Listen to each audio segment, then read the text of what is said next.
Olá! Pouca gente sabe, mas a América do Sul também é terra dos dinossauros e dos mais antigos. Eles viveram entre o Brasil e a Argentina há mais de 200 milhões de anos. São vários os esforços para tornar mais conhecida a nossa pré-história. Nós fomos até Santo André, no ABC Paulista, no Parque Sabina. Lá, as crianças encontram uma surpresa vinda direto do passado. Por aqui, eles reinam absolutos. Entre uma réplica e outra, os pequenos exploradores podem descobrir fósseis dos habitantes da pré-história do nosso planeta.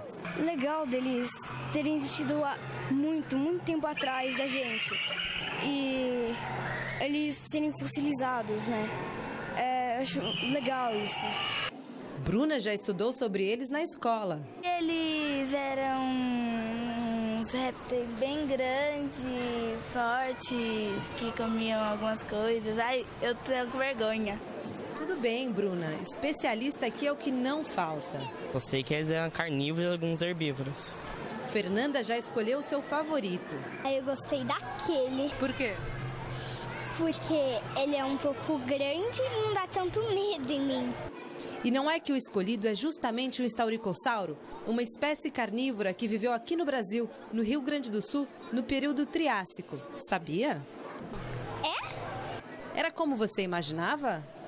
Achei que ele seria, sei lá, maior, mais assustador. Parece ser rápido. Ele é pequenininho, né? Mas comparado com minha irmã, assim, ele é maior. Os dentes dele são mais arredondados, né? Ele tem as patas um pouco maiores dianteiras, que é para erguer o corpo para conseguir alcançar as coisas no alto. E a cauda dele serve para fazer esse equilíbrio, para levantar o corpo. Essa é só uma das inúmeras espécies que viveram aqui no nosso país na nossa pré-história. Mas será que todos os dinossauros já sumiram da face da Terra? Seria bem assustador, né? Você tá andando e de repente um dinossauro. O que você faz? Nossa senhora, eu ia ficar com bastante medo. Nossa, eu acho que seria o fim do mundo, porque senão os dinossauros ficariam um pro lado pro outro, aí ia destruir tudo.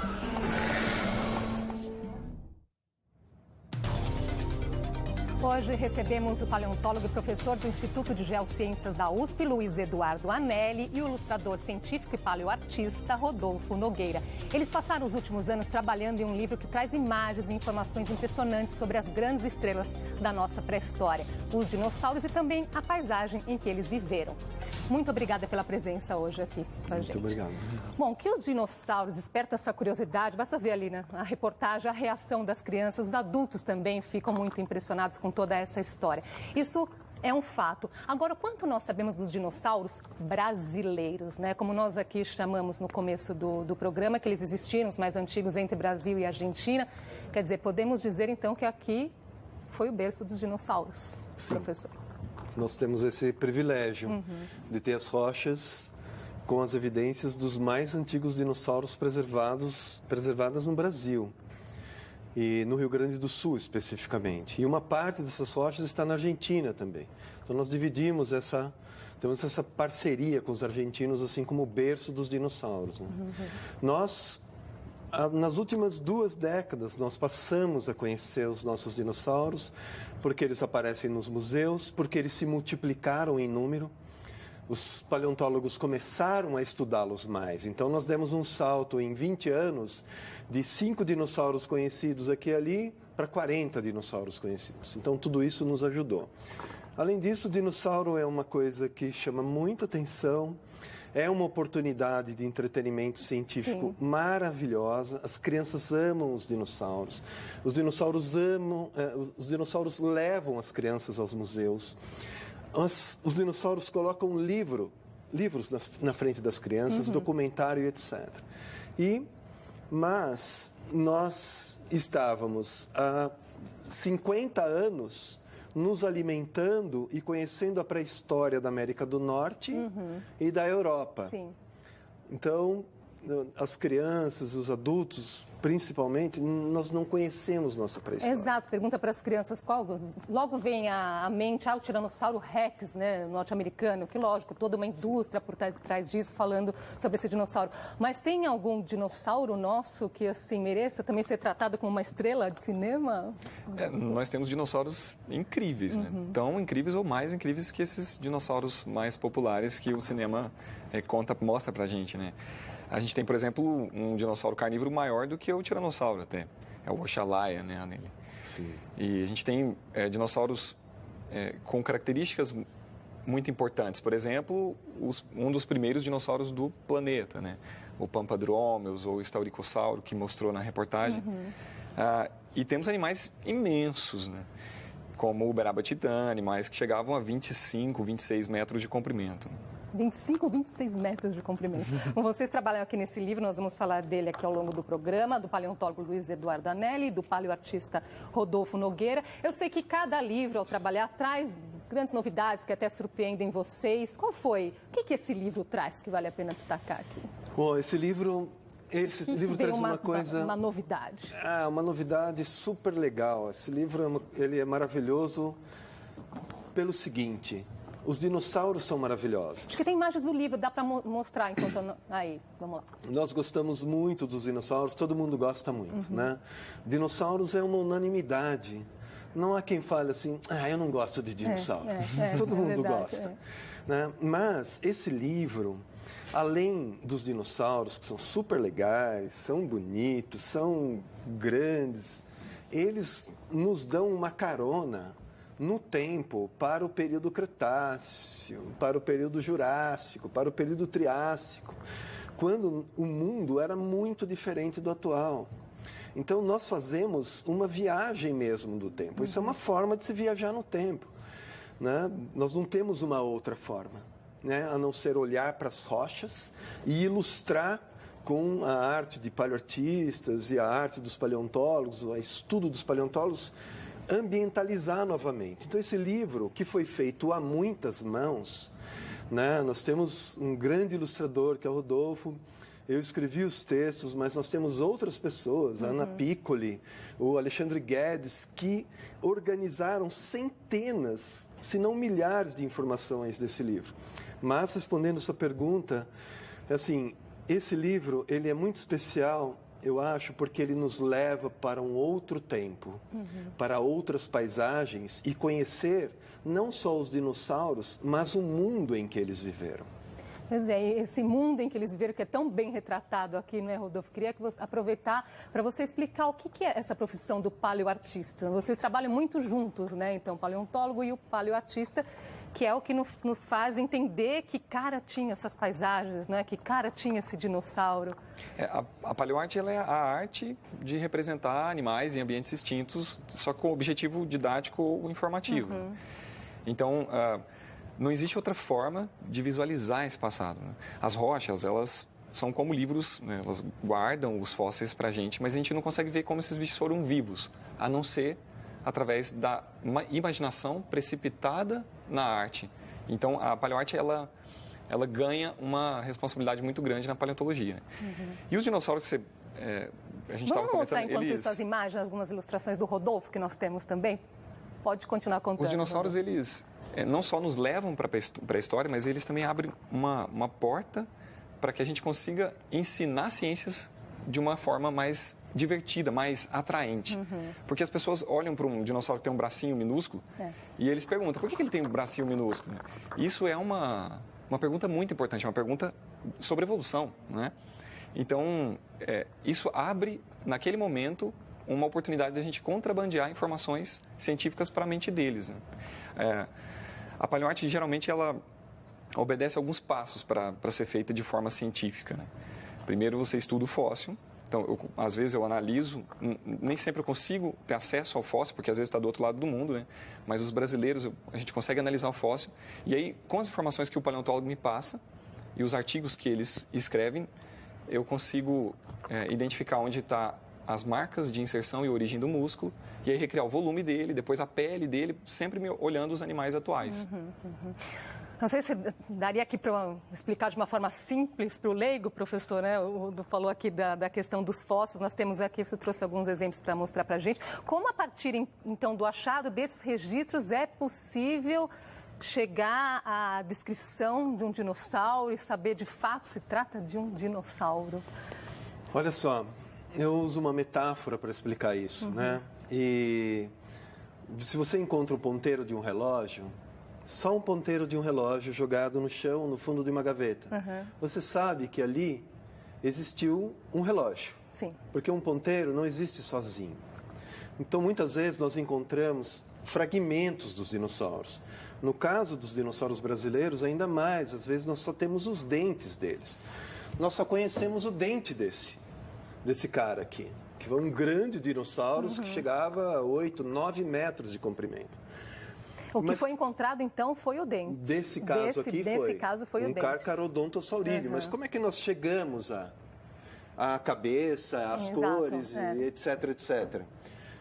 Pelo menos na história do relógio. Então, nós sabemos que existe um relógio. Pelo tamanho do ponteiro, nós podemos saber o tamanho que era esse relógio, certo? Eu sempre uso a ilustração do ponteiro com uma luvinha branca, que é o ponteiro do relógio do Mickey. Da mesma forma, esse dente que foi encontrado, ele tem assinaturas desta família, deste grupo de dinossauros, deste ramo. Então, nós conseguimos, através de um pequeno fragmento, correr a árvore genealógica, a árvore filogenética dos dinossauros e encontrar o parentesco dele e ter a aparência aproximada dele. Assim que nós conseguimos fazer essas reconstruções. Que pode levar quanto tempo? Pode levar, normalmente, um dente você não precisa extrair da matriz, ele é mais simples. Um esqueleto pode levar 10 anos para ser extraído da rocha. Pode levar 2 anos, etc. Então, é muito tempo. Mas o estudo científico são anos no laboratório, etc, etc. Acho que para ilustrar um pouquinho essa conversa, dá para mostrar aqui o Saturnalia tupiniquim, que é um dos primeiros dinossauros não só do Brasil, mas do mundo, que viveu há 230 milhões de anos, foi encontrado em Santa Maria, no Rio Grande do Sul. Aí nós estamos vendo o trabalho do Rodolfo, né, mostrando esse dinossauro. Mais para frente vai mostrar a reconstrução também. Rodolfo, conta um pouquinho para a gente desse trabalho. Esse trabalho foi uma estratégia de acessar um novo passo na educação, né? E na divulgação científica. A gente geralmente, no país, divulga ciência com texto, nas reportagens. Há pouco tempo a gente começou a usar imagens, né? Então, quando eu comecei na paleoarte, os próprios paleontólogos ainda não entendiam o valor de usar uma imagem para divulgar o fóssil que ele tinha estudado. E aí, hoje, eles já entenderam esse valor. Tanto é que a gente tem um livro inteiramente ilustrado, né? Que é um dos primeiros livros no mundo que tem tantas ilustrações assim das paisagens. São poucos paleotistas no mundo também. São pouquíssimos. Se a gente pensar em números absolutos, devem ter 100, 200 caras que trabalham exclusivamente com isso, né? Aqui no Brasil, tem muitos amantes e gente brilhante que está começando agora, mas tem pouquíssimos que trabalham exclusivamente com paleoarte. Qual que é a importância da paleoarte, professor? Puxa, a paleoarte é muito importante, porque ela dá olhos para o trabalho do paleontólogo, né? Eu acho que sem a paleoarte é difícil tirar todas as pesquisas que se faz nas universidades com o dinheiro do contribuinte, é difícil tirar de lá... Sair da academia, e colocar na TV. Né? Nós estamos aqui, boa parte desse programa, mostrando imagens de paleoartista. Contando uma história linda, né, de uma pré-história que é nossa, né, que é uma cultura nova que nós estamos trazendo para esse país. Aí quando vocês falam assim, entender o passado de uma pré-história que é nossa... Qual o sentido que faz? Por que estudar um passado tão distante? Por que dedicar a vida a isso? A paleontologia, ela conta para a gente, literalmente, de onde a gente veio, né? Quem somos e para onde vamos. E quando você analisa os padrões que estão lá impressos na rocha, o professor pode falar com certeza muito melhor que eu, você consegue traçar o futuro, né? Sim. Baseado naquilo lá. Então, com certeza, a gente... A grande questão é que a paleontologia ela é muito atraente, porque esses seres são basicamente mitológicos, né? Praticamente mitológicos, são gigantescos, são surreais e misteriosos, né? Eu acho até que a humanidade se identifica com eles, né? Eles foram os donos do planeta durante um grande período, assim como nós agora somos uma espécie que modifica o planeta, né? E eu acho que eles experimentaram uma extinção, tiveram que se adaptar, viraram as aves, né? Estão aí voando. E eu acho que, assim como eles, a gente precisa fazer isso também. Eu acho que é por isso que a humanidade gosta tanto deles e é por isso que eles servem como um chamariz para a gente educar e entender o futuro. Professor. Olha, o conhecimento da pré-história tem inúmeras razões. Eu vou te dizer alguns, né? Poucos. Por exemplo, nós aprendemos história na escola, a nossa história da humanidade, para não cometer os mesmos erros do passado. Exatamente. Também. E para ver onde nós acertamos, né? O mundo dos dinossauros, eles nos contam uma história longa de grandes mudanças ambientais, de grandes variações ambientais. Nos conta como esta Terra funciona. Hoje nós estamos mudando o mundo numa velocidade como nenhuma outra espécie fez em toda a história da vida, né? Para oxigenar essa atmosfera, as bactérias levaram bilhões de anos. Então são mudanças muito graduais. Hoje nós modificamos o mundo e o mundo vai buscar o seu equilíbrio. A atmosfera vai se equilibrar, a temperatura vai se equilibrar. Então, de certa forma, a pré-história ela nos alerta que nós vivemos num mundo mutável, num mundo que está sempre buscando um equilíbrio. E é muito bacana que nós pelo menos, tentemos viver em equilíbrio com este mundo, né? Outra coisa que eu acho super legal é que a pré-história nos é um conhecimento cultural importante, que pode nos ajudar a trazer para os brasileiros alguma identidade com o mundo, com o país onde nós vivemos. Então, a pré-história, ela leva as pessoas ao museu, leva crianças ao museu, como eu já disse, coloca livros na frente das crianças. E é um entretenimento científico, divertido, que não é chato, não é boring. Né? E, curiosamente, né, a pré-história é uma coisa que a gente quase não aprende na escola. Verdade. Né? As crianças amam os dinossauros, amam conhecer o mundo, os continentes que existiram, etc. E nós não ensinamos isso para eles. Por outros meios, né? Elas conhecem, acabam conhecendo por outros meios. E outra, né? Veja só, muitas das nossas riquezas que temos hoje, como o aquífero Guarani, que guarda aí água para 100 anos para a população brasileira, o petróleo armazenado no pré-sal, a terra roxa, o minério que nós usamos, isso tudo foi fabricado e construído pela geologia e pela vida na nossa pré-história. Sim. Né? Então, eu acho que é a nossa obrigação conhecê-la.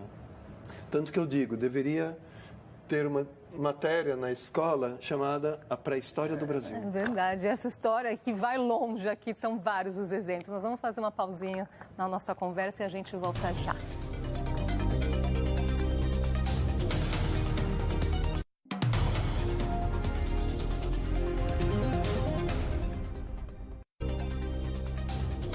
Já estamos de volta com o Panorama. Hoje falamos sobre os habitantes da nossa pré-história, os dinossauros brasileiros. Voltamos a conversar com o paleontólogo e professor do Instituto de Geociências da USP, Luiz Eduardo Anelli, e com o ilustrador científico e paleoartista Rodolfo Nogueira.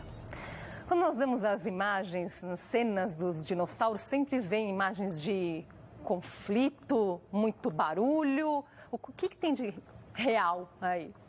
Porque olhando aqui o livro, vamos mostrar, até tem imagens assim, o contrário disso, imagens calmaria, até assim, um pouco bucólica. Sim. Isso chama bastante atenção, olha ali. Essa é uma imagem muito especial, né? Essa também, né? São dinossauros deitados numa mata. Essa imagem, esse é um dinossauro que está sofrendo com malária. né? Porque já identificaram dentro do âmbar, dentro do mosquito, os oócitos da malária. Então a malária já estava presente aí. Os dinossauros... Estamos falando de quanto tempo, professor? Estamos falando de 100 milhões de anos. 100 milhões de anos. Os dinossauros tinham como seus maiores e terríveis predadores os insetos. Eles que infestavam com parasitas de todos os tipos a vida dos dinossauros, né? Mas você falou dessa questão de que normalmente, né, você abre os livros infantis, é sempre em páginas com dor, sofrimento, perseguição, cenas arrasadoras, matança. Né? Isso parece, as pessoas têm uma preferência por isso, né? E ver a matança.